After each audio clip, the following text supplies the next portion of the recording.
श्री शिवाय नमस्तुभ्यम। महाराज, आज हम एक बहुत ही पवित्र और पारंपरिक पूजा के बारे में विस्तार से जानेंगे, जिसे बांसोड़ा पूजन शीतला अष्टमी कहा जाता है। कई स्थानों पर इसे बांसेड़ा, शीतला सप्तमी या शीतला अष्टमी के नाम से भी जाना जाता है।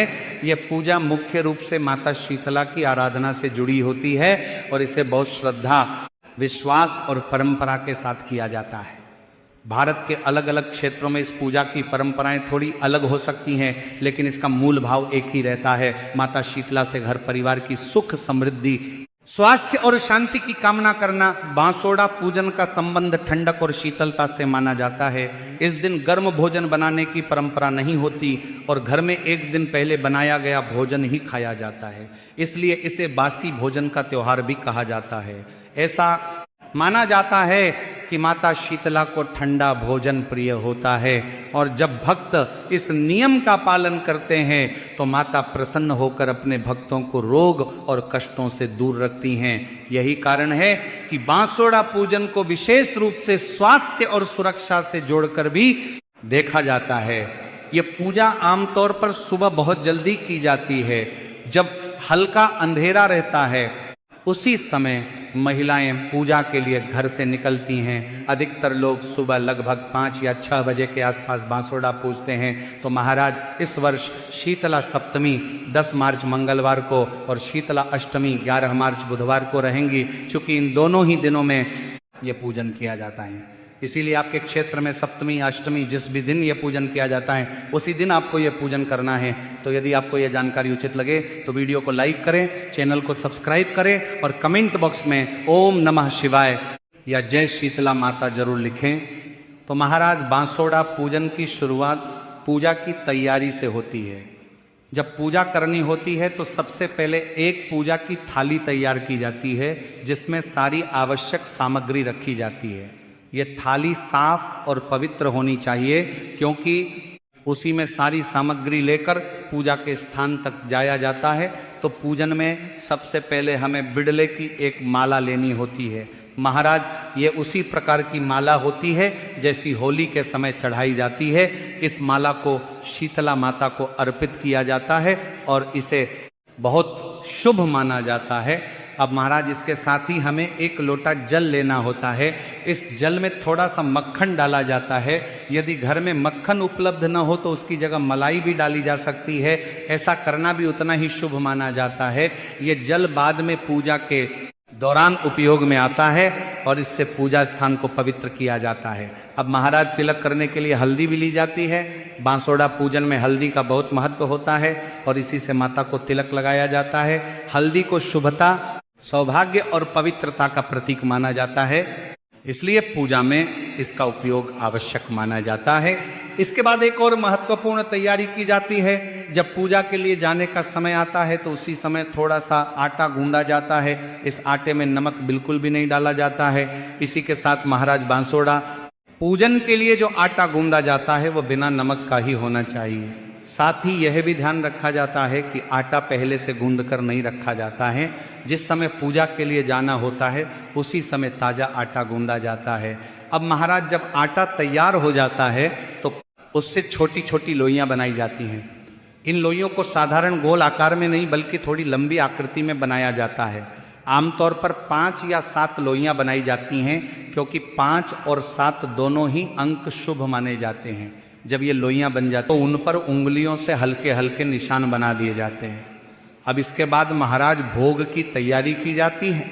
बांसोड़ा पूजन में ठंडे भोजन का भोग लगाया जाता है, इसलिए भोग के लिए मीठे चावल बनाए जाते हैं। ये चावल आमतौर पर एक दिन पहले शाम को बना लिए जाते हैं ताकि सुबह तक वे ठंडे हो जाएं। सुबह जब बांसोड़ा पूजन किया जाता है तब इन्हीं चावलों का भोग माता को अर्पित किया जाता है। कुछ घरों में मीठे चावल के साथ साथ गुलगुले, पूड़े या पूरी भी बनाई जाती है। लेकिन महाराज, यहाँ एक बात का ध्यान रखें कि जो भी भोग चढ़ाया जाए वह ठंडा होना चाहिए। यही इस पूजा का मुख्य नियम माना जाता है। इसके साथ ही पूजा के लिए दही भी लिया जाता है, क्योंकि दही को भी शीतलता का प्रतीक माना जाता है और बांसोड़ा पूजन में इसका विशेष महत्व होता है। तो तो महाराज इस तरह से पूजा की सारी तैयारी पूरी की जाती है। जब बांसोड़ा पूजन के लिए सारी सामग्री तैयार हो जाती है और पूजा की थाली सजा ली जाती है, इसी के साथ महाराज पूजा की थाली में एक और महत्वपूर्ण चीज रखी जाती है और वो है बाजरा। बाजरे को इस पूजा में बहुत शुभ माना जाता है। पुराने समय से ही बाजरे को अन्न और समृद्धि का प्रतीक माना गया है, इसलिए बांसोड़ा पूजन के समय थोड़ी मात्रा में बाजरा अवश्य लिया जाता है। यदि किसी कारण से बाजरा उपलब्ध न हो तो उसकी जगह कोई दूसरा अनाज भी लिया जा सकता है, लेकिन इस पूजन के लिए बाजरा लेना ही शुभ रहता है। इसी के साथ महाराज पूजा में दक्षिणा के रूप में कुछ सिक्के भी लिए जाते हैं। पूजा के समय दक्षिणा चढ़ाने का विशेष महत्व बताया गया है। ऐसा माना जाता है कि पूजा में अगर किसी प्रकार की कोई कमी रह जाए तो दक्षिणा उसे पूर्ण करने का कार्य करती है। इसलिए आप अपनी श्रद्धा अनुसार उस थाली में कुछ दक्षिणा जरूर रखें। जब सारी सामग्री एक थाली में आप सजा ले तो उसे आपको अपने घर के किसी पवित्र स्थान पर ढक के रख देना चाहिए। अब महाराज कई घरों में यह भी परंपरा होती है कि जब किसी बच्चे का जन्म होता है तो मायके से जो पोतड़ा आता है उसी कपड़े से पूजा की थाली ढकी जाती है। ये हर घर में नहीं होता, लेकिन जहां ये परंपरा होती है वहां लोग उसी पोतड़े से थाली ढक कर ले जाते हैं।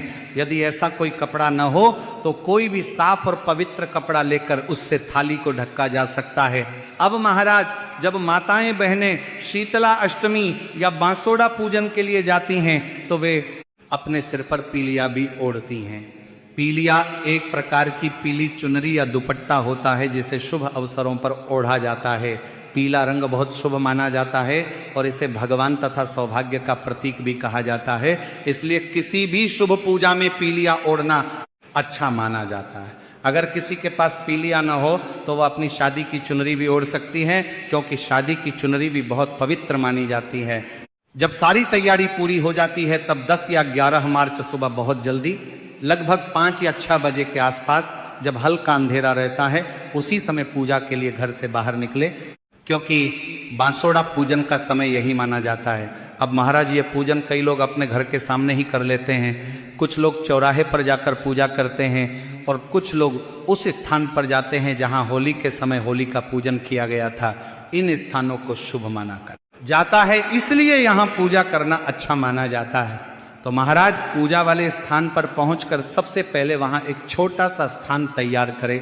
इसके लिए 1 से 2 ईंट या कोई पत्थर रखें। अब महाराज उसी ईंट या पत्थर को शीतला माता का प्रतीक मानकर पूजा की जाती है। ये माना जाता है कि उस स्थान पर माता का स्वरूप स्थापित हो जाता है और फिर उसी के सामने ये पूजा की जाती है। तो महाराज पूजा शुरू करने से पहले उस स्थान को सबसे पहले शुद्ध करें। इसके लिए लोटे में जो जल लिया था उससे थोड़े थोड़े जल के छींटे उस ईंट या पत्थर पर डाले जाते हैं। ऐसा करने से वह स्थान पवित्र माना जाता है और फिर पूजा की प्रक्रिया शुरू की जाती है। अब महाराज जब स्थान शुद्ध हो जाए तो जो बिडले की माला पूजा की थाली में आपके धारा रखी गई थी उसे उस ईंट या पत्थर के ऊपर रख दिया जाता है। उस माला को माता शीतला का प्रतीक मानकर पूजा की जाती है।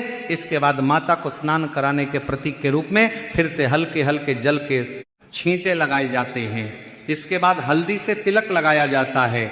हल्दी को बहुत शुभ माना जाता है और इसे सौभाग्य तथा समृद्धि का प्रतीक भी कहा जाता है। इसलिए माता को हल्दी अर्पित करके तिलक लगाया जाता है। तिलक लगाने के बाद भोग चढ़ाने की प्रक्रिया शुरू होती है।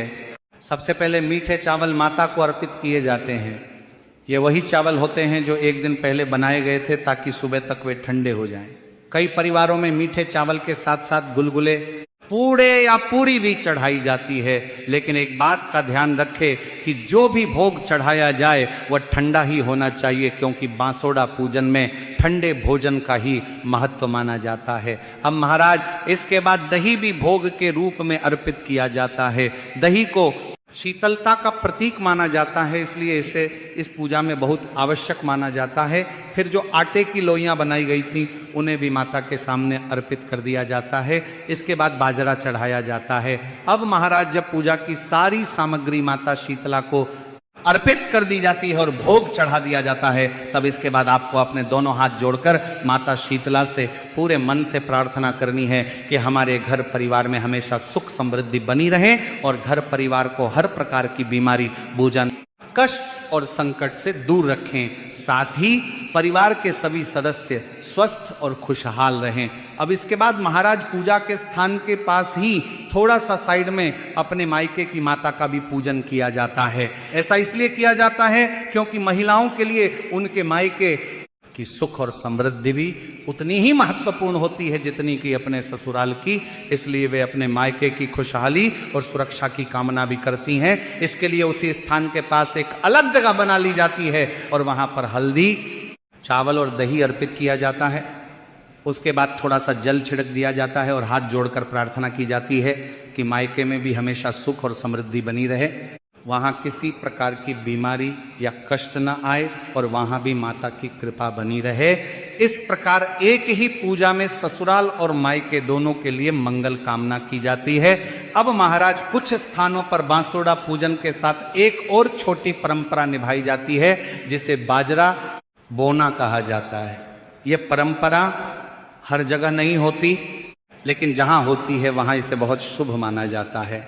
इसमें थोड़ी सी मिट्टी लेकर उसमें बाजरे के कुछ दाने डाल दिए जाते हैं और फिर उस पर जल के छींटे लगा दिए जाते हैं। ऐसा करते समय यह माना जाता है कि हमने यहाँ धन बो दिया है या धन दबा दिया है।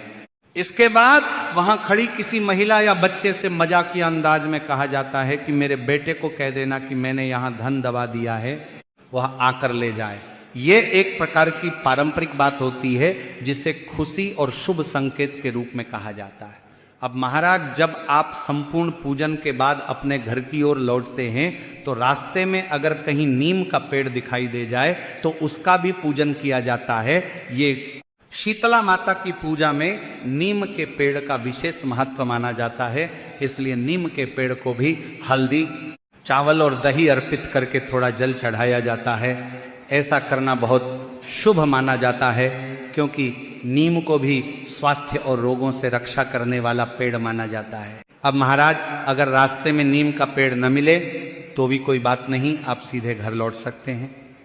जब घर वापस आते हैं तो घर के दरवाजे के दोनों कोनों पर हल्दी से स्वास्थ्य का चिन्ह बनाए क्योंकि स्वास्थ्य को बहुत शुभ प्रतीक माना जाता है और ये घर में सुख समृद्धि का संकेत देता है। स्वास्तिक बनाने के बाद दोनों कोनों पर थोड़ा सा जल भी डाल दिया जाता है, इसके बाद ही घर के अंदर प्रवेश किया जाता है। तो महाराज इस प्रकार बांसुड़ा पूजन की पूरी प्रक्रिया संपन्न हो जाती है। इस दिन एक और विशेष नियम का पालन किया जाता है और वह यह है कि इस दिन घर में ताज़ा भोजन नहीं बनाया जाता। एक दिन पहले जो भोजन बनाया गया होता है उसी को इस दिन खाया जाता है। इसलिए लोग शाम के समय ही अगले दिन के लिए भोजन बना लेते हैं ताकि सुबह बांसुड़ा पूजन के बाद वही भोजन खाया जा सके। तो महाराज इस प्रकार बांसुड़ा पूजन एक बहुत ही सरल लेकिन अत्यंत श्रद्धा से किया जाने वाला पर्व है।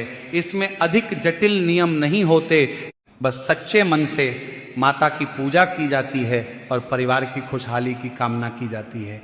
तो यदि आपको यह जानकारी उचित लगी हो तो वीडियो को लाइक करें, चैनल को सब्सक्राइब करें और कमेंट में जय शीतला माता जरूर लिखें।